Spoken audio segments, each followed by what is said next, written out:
You're listening to Bold Calling, an award-winning podcast presented by Orum, where every episode we're bringing on the biggest and brightest minds in the tech and sales industries for a discussion about their biggest challenges and the unique ways they're working to solve them.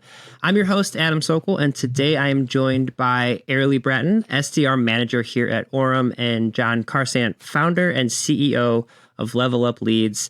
Arely, John, thank you both so much for joining me today. Yeah, thanks for having me on. I appreciate it. Thank you, Adam. Absolutely. So, keeping with the theme of this season, I have brought on two subject matter experts. This particular episode will be all about SDR management and kind of how to get the most out of your SDRs that you're working with. And I want to start, John, I'll just dive right in and ask you the first question. We're going to kind of go back and forth talking about talent acquisition and retention and AI and moving up market, all sorts of stuff. But the first question I want to ask you is, what are the most effective strategies for onboarding and training new SDRs so they can ramp up quickly? Yeah, it's a good question. I think one of the challenges I've found is actually judging SDR talent, and it's very difficult to know until they start. So I'm talking specifically by interviews. I've found to be proven wrong many times in who I thought was a good fit, who I didn't think was a good fit. But I think once you start onboarding them and actually give them a chance to understand how your company works, expectations. But for us, we're really heavy on the phones with the SDRs. So the best thing to do is start getting them on the phones, so you can actually start coaching them. What we typically do internally is have them call for Level Up Leads internally first for practice before they actually start calling on a client, because we're an agency. So that allows us to coach and train them and get them up to speed. I imagine, because you're an agency, are you guys bringing on SDRs fairly frequently? So I'd imagine you probably have to have some pretty clean and comfortable training to make sure that they are ramping up pretty succinctly. Yeah. It depends a little bit on client flow, but yeah, typically a few a month. Arely, we're not bringing on quite that many SDRs every single month here at Orum, but what, in your experience as a manager, how do you think about effective strategies for onboarding and getting them ramped up quickly? Yeah, I think for me, the biggest thing is always understanding what is their learning style. So do they like more hands-on? Do they like to shadow? Do they like classroom learning? Kind of what is their learning style? And from there, I have kind of a playbook that I've created for like onboarding and follow it, but we can adjust based off of what they need. So if they need more one-on-one time with me or like a fellow rep, I'm happy to schedule that. A lot of it is shadowing, basically, who's really great at something. So if somebody's good at LinkedIn social selling, I'm probably going to pair them with that person and say, hey, take this like social selling course with one of our SDRs that, does that. Or if somebody is really great at objection handling, hey, let's have you work with the team, but that also makes them feel like they're part of a team significantly quicker. And I really like doing that. We have an onboarding doc that they go through, and it's like, hey, week 1, here's what you're doing. Week 2, follow this guideline, but we're very flexible. But the biggest thing is a lot of it is transparency and understanding how people learn. I'm a visual learner. I need to be one-on-one, like hands-on. And then that might not work for everybody, and that's okay. But I've also found that kind of ripping off that Band-Aid is really important. So like the faster we get you on the phones, the faster you're going to get comfortable. And it's okay to make mistakes. So I kind of like that learning style too. It's like, hey, here's a script. Kind of go make it your own if you need to. What did you learn from these calls? What do you want to do better? And I think people get more comfortable quickly, because people can be very hesitant to hit the phones. Kind of like what John said, we don't know what their experience is like. So how comfortable are they hitting the phones early and often and learning from those experiences too? So I do kind of a combination with onboarding. That's so important. What you mentioned, Arely, is sometimes people will be a little hesitant to talk directly with the person that hired them or their training manager. But if you can get them shadowing, kind of get you out of the picture, they can maybe ask more questions and shadow SDRs. And one thing that we've done internally, since we have roughly 25, is we have SDR team leads. And so they automatically get added to a team with other SDRs and an SDR team lead, so they can start training under them in a sense and start feeling like they can talk to their peers easier, because sometimes we found they're a little shy or nervous talking to their boss. Yeah. A lot of like news about, oh, maybe I should know this, but I don't know this. And I don't want to tell my manager that I don't understand this. Like, somebody come help me. So it's so good to have a team leader calling that can really help with that too. It's so funny because we all every single one of us in every single role always says like, there's no dumb questions. But if you are talking to your manager, you're like, no, this feels like a dumb question. I got to find someone else to ask this to. Yeah. I want to ask you both about measuring performance.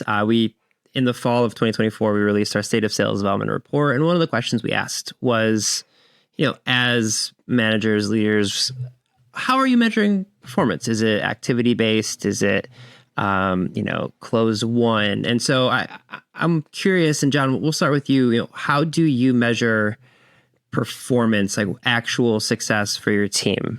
So we're definitely faced with challenges on this front because all our clients are so different. So from small startups to publicly traded companies, and expectations, even by the client, is drastically different. So it's a little challenging. If the client can give us some type of expectations, or like they've done some of that work outreach before, it's easier to set those expectations internally. But if they haven't, it's kind of like you're doing a little bit of guesswork until you start getting some traction. But to answer your question directly, it's a combination of actually activity, like how many calls are being made, meetings set, good conversations. Like even if it doesn't lead to a meeting, like are they interested? Do they want some information for later? And then are they doing the basic things, like are they going off script, or are they sounding like too much like a robot, like some other things, just like are they able to do some basic things like data entry? But the most important things are the dials, the meetings, and the conversations.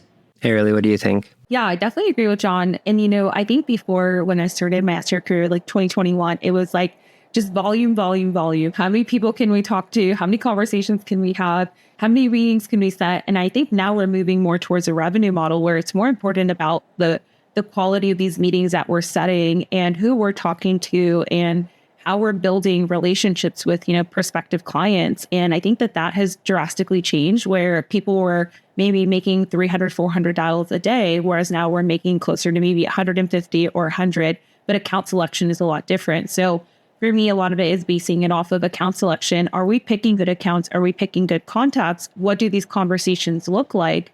And are you effectively getting better every time you face an objection? Like I measure success based off of that too. So if I notice that Sally maybe was having a hard time overcoming this objection last week and her conversion was low on that, and then I see the following week that after we had one-on-ones and did role plays, her conversion changed a little bit, like that's a win in my book too. And like I measure that as well because they're effectively getting better. Sales is so up and down. You're going to have a good week, you're going to have a bad week, but I do think activity is really important, and it does measure like how successful you are as an SDR. One thing I forgot to add that is also very important is no-show rate. That's another thing that we track. So one more thing I forgot to mention. I want to ask Arely before we move on. I didn't really kind of like prep you either on this, so please, off the cuff, if it doesn't feel comfortable, we can remove it. But like both of you talked about kind of like, yes, we're still measuring activity, but we're shifting away to like a revenue model. Why do we think that is? Like obviously everyone likes to talk about spray and praise Brad, and like I agree, it is. But like, why do you think we've moved away from measuring activity as much and focusing more on performance? And Arely, we'll start with you. Yeah, I think, when things are not going well at a company and revenue isn't there, let's say something goes wrong, the first team that typically gets cut is the SDR team if they're not providing enough value, right? If the SDR team is not sourcing enough revenue, then we're not doing our part. There's so much that we control as an SDR team. Then we pass it off to the account executive team. We can't close the deal, essentially, right? But if we're not sourcing the right things, and to John's point, what is the no-show rate? What is the qualification versus disqualification of meetings that we're setting? If we're not effectively doing a good job as, kind of the entry level of sales and the sales process, that we could be the first to go as well. So I do think that tie revenue to anything is really important, because you can book all of these meetings, but if they don't show up, they don't turn into deals, we're not effectively doing our job, and we might need to shift our strategy as well. John, I imagine it probably, like you said before, I'm sure you do have clients who are like, I just get me 500 dials a day or whatever it is. And maybe the question doesn't apply as directly to you guys as well, but I'm curious your thoughts. Like, have you seen a shift working with a breadth of clients in them saying, if it takes 100 dials, if it takes 200 dials, I don't care. I need X amount of revenue in the pipeline? Yeah, for us, since we're an agency, at the end of the day, companies are hiring us to get more sales opportunities and make sales and on a return on investment on our service. So that's the end goal. The question is, how do you get there, right? Now, for us, we unfortunately in our deliverables, we have to have a certain number of metrics because otherwise they're like, what the hell are you guys doing? So we do have those, but we are having more and more clients that are like, I actually really don't care. You can lower that. What's more important is the quality, or maybe lower the number of parallel dials. Like let's make sure we focus on quality and not just going out to the market and making sure you hit the deliverable you quoted us. So we're finding that more and more. One more question around we talked about bringing on and finding new talent, but I want to ask you both, and we'll start with you, John, because this is something I imagine turnover is a bit more frequent on your side of things and maybe is internally here at Orum just because of the nature of the business. But how do you focus on retaining talent, SDRs specifically who are coming into your organization, so that you can minimize the amount of investment you need to do in finding new people? Or is it just the nature of the beast that they're going to last a certain amount of time and it is what it is? Can't quite pin it down, but we've been surprisingly lucky in a sense. We haven't had too much turnover in terms of reps leaving us. Now, it certainly has happened, but in most cases, we're letting them go for whatever reason. It goes back to the whole thing of like, you think someone's really good, they interview really well, they're well educated, have good resume, but they're not. They just don't have it on the phone. Like here, and one example is we recently hired someone who's a professional drummer. He's crushing it. He has no sales experience, but he just like sounds good on the phone and he's doing a good job. But I think one thing that we do is we try to make it as easy as possible for the SDRs so they can just make their dials. So we're pulling all the lists. We're having the majority of the client conversations so we can feed that to them and they can focus on the script and their tone and actually getting the dials in. So we're trying to make it as easy and flexible as possible for them and set a decent work culture where they can work remotely. I think you guys are fully remote too, right, Orum? Yeah, we are. So, yes. Okay. So they can be flexible, take their kids to school, walk their dog when they want, things like that. So that's helping us retain our SDRs. Arely, how do you think about this? I know that obviously like career pathing is one suggestion, but like when you find people who are incredibly talented, we want to hold on to them. How do you as a manager think about making sure that they're here for the long haul? Yeah, I think the SDR role can be very thankless sometimes. And so just a little like, hey, I appreciate you. Thank you so much for that. Or, hey, I saw this really great thing that you did is so important. And validation, I think, goes a long way. And being able to listen to your SDRs, because they do face kind of a lot of issues sometimes, whether it's like a tech thing or a hard conversation or somebody, cursed them out on the phones. Like these poor kids, like sometimes have these things happen to them. And then you're like, oh man, how is this going to affect them? Like being able to listen to them is really important. Get feedback. I think feedback goes both ways. And if you don't have a culture where feedback can be given to you as a leader, you can't make things better. Also money. I will say money definitely moves the needle. So what compensation structure do you have for your SDRs? What spiffs are you putting in front of them to get excited? And also, are you having a collaborative but competitive environment for your SDR where we build each other up, but I am going to be you this week? And I think that that's really important to have. And, to John's point, he hired a drummer. Our top SDR was a former teacher. I feel like former teachers do really well because they don't have to be in a classroom with 30 children screaming their heads off. And they're like, this is better. I call people all day and I get to be at home. So, I think that there used to be the stigma of like, you have to have all this sales experience, because the people that don't have sales experience are almost like really grateful to be here. And they're like, man, I get to do this all day instead of X, Y, and Z.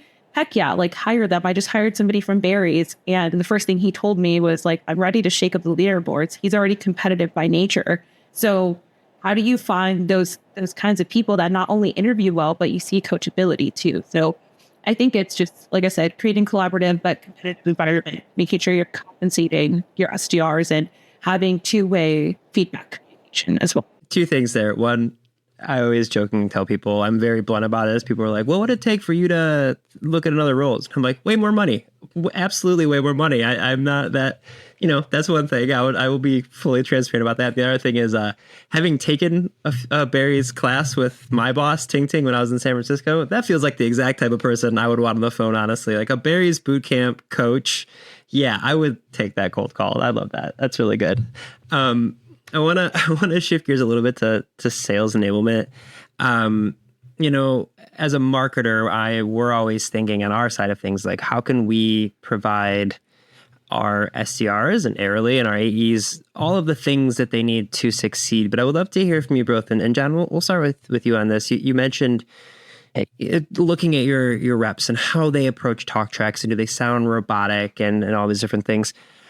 I'm curious, and this is super interesting to me because of the breadth of the types of conversations your reps are having. What are the different tools you're using to help them improve their performance, whether it's talk tracks or customer stories? I guess just like walk me through how you empower your team to be as successful as possible. I think a lot goes into that. Strictly from a tool standpoint, we're using Orum, awesome tool. We have from the beginning. So that's number one. I think you guys are one of the top dialers in the space. Number two, we recently got a AI bot that actually integrates with Orum called Ethereum, and it not only helps with role playing, but it also coaches the calls that actually happened. And for our SDR manager to be able to manage and actually accurately coach 25 SDRs is just close to impossible. So this allows him to kind of know where to dive in and who needs coaching, or is there any common threads that's happening with a particular person or a particular account, so they know where they can jump in and actually coach. The other side of it is like the human aspect, or like the team. So there's plenty of people on our team in terms of the fulfillment. So we have a customer success manager. Like sometimes even myself, I'll help out with certain things, but the SDR manager. And so they're all supportive because we all have the same goal in mind to help them, whether it be around, hey, did you try this? Or hey, the client's saying we could change that. And so, and then also, Arely, as you were mentioning, is like, give them some kudos from time to time, like build them up, make them feel good, or also set expectations. Like, what's one thing I like about Orum, by the way, they have the industry standards around connect rates. And so like you can kind of be like, but look, you're like right in where the industry standards are. Like you shouldn't feel so bad about yourself. Like this is kind of as expected. And so they're like, oh, okay, yeah, I guess it's okay that I, only had a few conversations out of X amount of calls. So I think just making them feel good and realize like, hey, cold calling's hard. That's why a lot of people either outsource this to us or, as you were saying earlier, it's like a thankless job. So making them feel heard and that they're actually making a difference. Arely, what do you think? How are you, like, what are you providing to your reps to make sure they are ready to have as, high quality conversation as possible when prospects do pick up? Yeah, I think a really great thing for us is we have Orum. So for us, seeing what objections we're running into, maybe what we're not overcoming, building enablement on that.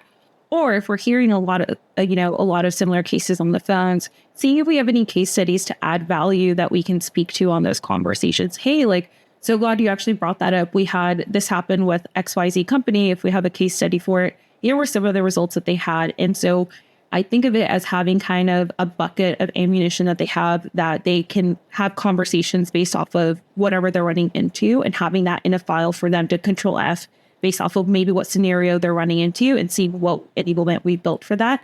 Creating a sales development playbook is really important, covering every scenario. And as something comes up, because sales is always changing, adding it to that playbook to make sure we have a play for it, we have a talk track, whatever it is that we need, we have it covered. Because every day is so different for an SDR that we might encounter a situation that we've never ran into. And so maybe we fall on our sword and say, hey, we actually haven't ran into that before, but let me see what I can find you. Like, be very human in that aspect. So I think that's more so important as enablement for your SDRs and having a hub where they have access to any resources, material, content that they need. How frequently, not to put you on the spot, do you know how do you have a recommendation on how frequently reps and managers should be looking at that hub? I'm just thinking about like how quickly things change, and if I don't mark on my own calendar to like go back and look at our brand pad or things like that, I will absolutely forget. Do you have a recommendation on how frequently people should be looking into that stuff? I think like a monthly basis is really great, and weekly based off of maybe scenarios that happen. And that's where we can, reach out to you, Adam, or somebody else on the team and say, hey, we were into this situation. Have you seen this before? So that's great. But even a quarterly basis refresher, going back through that development playbook, I think is really great, because often we see shifts at the quarter. And that's when I really like to do a rehaul of everything if I need to. I can just say, as the content person here, if you are a sales manager listening to this and you want better materials, as the sales manager, go to your marketing person and say, hey, we need a thing for this. When Arely asks me for stuff, it's like, oh, these are real life examples of things that they have come across. So I don't have to just imagine what might be happening in the field or go find calls to listen to myself. If you go directly to your marketer and say, give me these things, the marketer will say, thank you, I will do that for you. So big recommendation there. I want to shift gears a little bit and talk about AI. It feels like every conversation we have about sales development and leading sales development representatives have to have at least a little bit of AI peppered in there. So, John, I'll start with you on this. You mentioned a little bit about like the AI coaching bot that you guys have access to and how that helps facilitate a more streamlined coaching experience. But how are you balancing kind of the expansion of AI with the need for human touch through the sales development experience? AI is being used in so many ways. And I think like you even see now there's like AI SDRs. And I think for the most part, they're doing stuff on email, maybe LinkedIn. I don't think as much on the phones. I actually think isn't it illegal to do AI SDR? Okay. For outbound, that is. We actually have a client that does inbound SDR handling. So I think that email has kind of been overused in the sense. And what that does, it's kind of opened up the door for the phones. And so we've seen the phones convert better actually over time.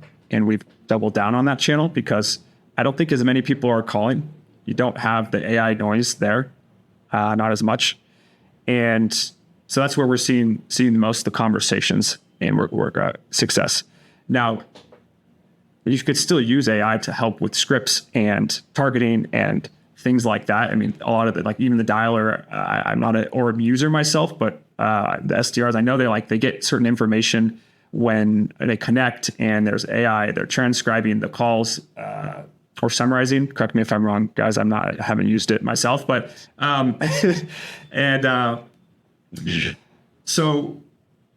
but the point is that when you're on the call, that you need to be human with them, right? Have a conversation. You can use AI to your advantage, but don't follow a script so closely that you're not actually listening to what the person says and having a conversation. And so that's where I think a human touch comes in, and you can have a legitimate conversation. And if they're not the right fit or whatever, you can ask them why and learn and start, adjust your strategy from that. Arely, what do you think? How are you guys using, beyond obviously using Orum, to automate the manual processes of a phone call? We know that the Orum team is doing that. Are there other ways that your team is using AI, and how are we balancing it with keeping it human?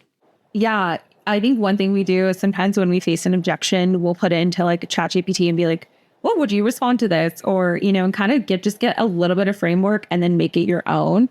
I think that's important. Or maybe for like research on a person, you say, hey, I found X, Y, and Z things about this person. Craft me an email. When you feel stuck, it's okay to use that, but you wouldn't just send whatever ChatGPT told you.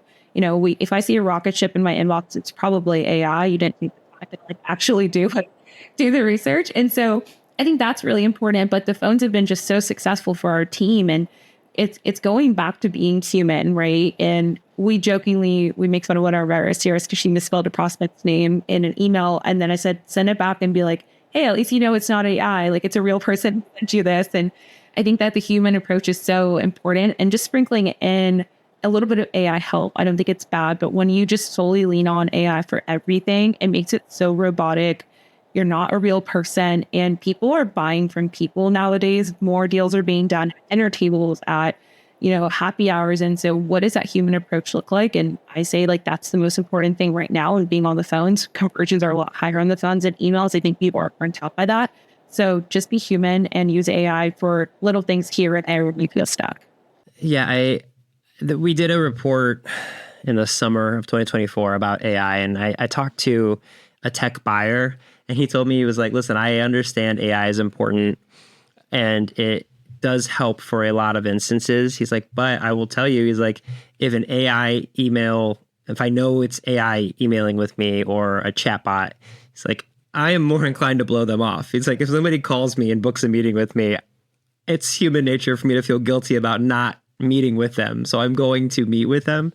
And it was just like one of those small things where like, I get people reaching out to me all the time where I can tell it's a bot. I'm like, I'm not answering this. But if I know, like, if John takes a minute to send me a LinkedIn video and my DMs, I said this in a previous episode, like I will respond to those because I see him. It's a real person. And so I agree, like keeping it human. And I do think, I want to ask you guys both this, like, have you seen the market responding to the fact that there's so much AI out there? Like both of you mentioned the phone being so impactful and, more deals being done kind of person to person, but like, John, are your reps like seeing when you have conversations with people that there's an expectation that you should know more about them because of all the automation available? Or is it just they're genuinely happy to talk to a human being at that point?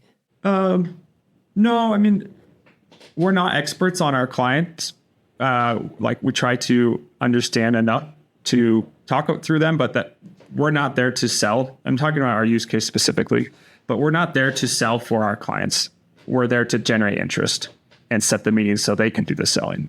So we sometimes will, like, even to our advantage, we'll say like, oh, actually, I'm pretty new to the job. I don't know all the answers to that. What would be best is if I set you up with a call with my manager, Jack, and he'll be able to answer all those questions. So like sometimes it's okay to not know everything about your client. And like, also if you're using Orum, it's not like you can pick and choose who, if you're parallel dialing, it's not like you can pick and choose who's going to pick up. So you do kind of need to think on the fly and have that conversation. Arely, have we, saying we, because I'm a part of this team, I don't make cold calls all that often though. Has your team noticed, like, do people, especially as more and more people know who the Orum brand is, like when they answer the phone, do you think there's a greater expectation to understand more about that company because of all the automation? Or do you think it's still pretty like early days in the AI aspect where someone answers the phone, it's still just a cold call, kind of like it's always been? I feel like it's a little bit different, actually. I think people, when they say, hey, like, what CRM are you using? Or are you still using this? We've heard like, oh, don't you have that information? Or shouldn't you know them already if you did your research? And it's like, hey, we don't have the answers to everything, okay? But I think for a personality aspect, it goes more than just like, hey, I saw you attended this college. It's like, hey, I saw that you're on this podcast and this resonated with me, or, whatever else may be on there. I think we have that at our fingertips. We can go in and dive into that. And I think that some people maybe do have a little bit of that expectation. I think it depends on who you're talking to, like from a sales manager to a director or VP or CEO, it's going to be a little bit different, right? That's my take on it. Okay, I want to ask you both something that every organization seemingly is thinking about is moving up market, finding bigger accounts that you can interact with because of the bigger deals. And it's something that, SDRs have to take a slightly different approach. And I'm curious, and Arely, we'll start with you because we do have some SDRs and some AEs that are calling into larger accounts. How does that shift to wanting to move up market? How does it adjust how SDRs need to approach their work? Yeah, you would not just call the VP of sales right away. You want to start with a groundswell approach and reaching out fellow SDR to SDR, targeting this account together with your account executive and telling your AE, hey, I'm going to call the team lead and the most tenured SDR that I can find on their LinkedIn. Give them a call and see what they're struggling with or what insights they can give me. Great. You go do the same thing with the account executive team. And then we go to different departments and see who's involved with what aspect. So then when we're talking to this VP of sales, it's like we almost understand their umbrella and what each component of their business needs and maybe where things are falling short and how we can help, but making it about them and their company rather than one part of their business. I think that's really important. So a groundswell approach is going to be your best avenue, and networking seeing like maybe who do you have connections with on LinkedIn? Who at your company has a connection with them there? I think that's really huge. And then if we see them at maybe an event that we're at, making sure that we introduce ourselves in person and say, hey, like we're from the Orum team, not sure if you heard of us. So it's a little bit of a different approach there. I don't think you should just immediately go for that VP of sales. Definitely do your research and understand their business a little bit. So it's a little bit different than like an SMB or mid-market team for sure. John, is this something that your team is experiencing? Are you guys trying to move up market for some of your accounts as well? It depends on the client, but we certainly have clients that are targeting enterprise, and yeah, it's more complex. That's for sure. I think it's about. I agree with Arely. Like most of the success is going to come from starting lower and moving up. A lot of our clients will come in and they'll be like, "All right, we want to target the C-suite," and it's like Bank of America. I'm like, hey, that's just not going to happen. Sorry. Gotta kind of like, let's start a little bit lower, but a lot of it, like, well, that's the decision maker. And it's like, okay, well, then that's probably not going to happen. But I know I'm serious. Like people actually do that. They come in as clients expecting to get in touch with like C-level execs of these massive companies. And so typically we'll start off with like a manager or sometimes director and feel it out from there. But we've seen the most success at enterprise starting with manager level and then working our way up from there. Or who is the end user that has the pain point? Okay, I have one more question for you both, and we've kind of been talking about a lot of this. So you may say like the answer is everything we've been discussing, but I'm curious, like as two people that are leading teams in the trenches that are doing kind of the hard work every single day, what else have you seen that has changed for the SDR experience? And John, I'll start with you on this. Just in general, what over the last, 12, 18, 24 months, what's changed that you have noticed for the SDRs? I remember, this is maybe a little bit going back further than 18 months, but it wasn't that long ago. It felt like that you could almost just rely on email and it worked. And just the results and the response rates were just so much higher. And I think things have shifted, probably, touching on some of the points we mentioned with AI, and it seems like every tool now has an email aspect to it, and it's a crowded market. And I don't want to say that doesn't work, because it certainly still does, but it's significantly shifted to the phones for us. And there was a time at our company where we didn't even offer cold calling, and now it's the number one service by far, and it's where 80% of our results come from. So that's the shift we've seen. Arely, what have you seen? You've been here, you were at ZoomInfo before Orum, you've kind of done a ton of this work. What have you seen that has changed? I feel like social selling is a huge thing. I am like very anti-social media, so LinkedIn and things like that are really hard for me. I will admit it, it's on my action item to be better at that. But just to see the amount of SDRs that are like, yeah, I'm a social seller, I'm on LinkedIn and messaging people. And I'm like, oh my gosh, that's significantly shifted. And that's even brand new for me. Also why I'm trying to work on that as well. So that's news to me. But I will still say like the phones are obviously the most important channel, just as John mentioned. But I also think that the space is very overcrowded. It almost seems like every day there's a new competitor that's hitting the market, or there's a new shiny tool, or a lot of companies are going wide with product and offering multiple product services. And so that's a little bit different from when we were, SDRs. I feel like there was these 5 companies that offered this service, and now we're seeing a little bit of different market shift in that. So being more competitive is really difficult. And how do you set yourself aside from these competitors and brand and people, I think is really important. But I also think that people are buying more from people nowadays. Like it's not a need because they have 5 other companies that they can go to. You're not the only company that offers a solution. So how are you winning, not just based off what shiny tools you have, but the way that you treat people and their experience when first time an SDR reaches out to you. So that's my hot take on that. I can confirm, by the way, it's not just talk for the podcast. The day we're recording this, Arely and I literally have a meeting later to talk about LinkedIn. So she is taking it very seriously. I really appreciate both of your times. Obviously, Arely works here at Orum. I will put a link to her LinkedIn in the show notes. But John, before we go, tell people a little bit about Level Up Leads and how they can learn more about your company, and if they're interested in getting some outbound help, the best way to get in contact with you all. Yeah, the best way is go to the website, levelupleads.io, or you can check me out on LinkedIn at John Karsant. I don't think there's any others out there. What we do is we're a sales development agency. from start to finish, basically setting up appointments in your calendar so you have more selling opportunities. And I will make sure all of that is in the show notes as well. Arely, John, thank you both so much for joining me today. Thanks, Adam. Thank you.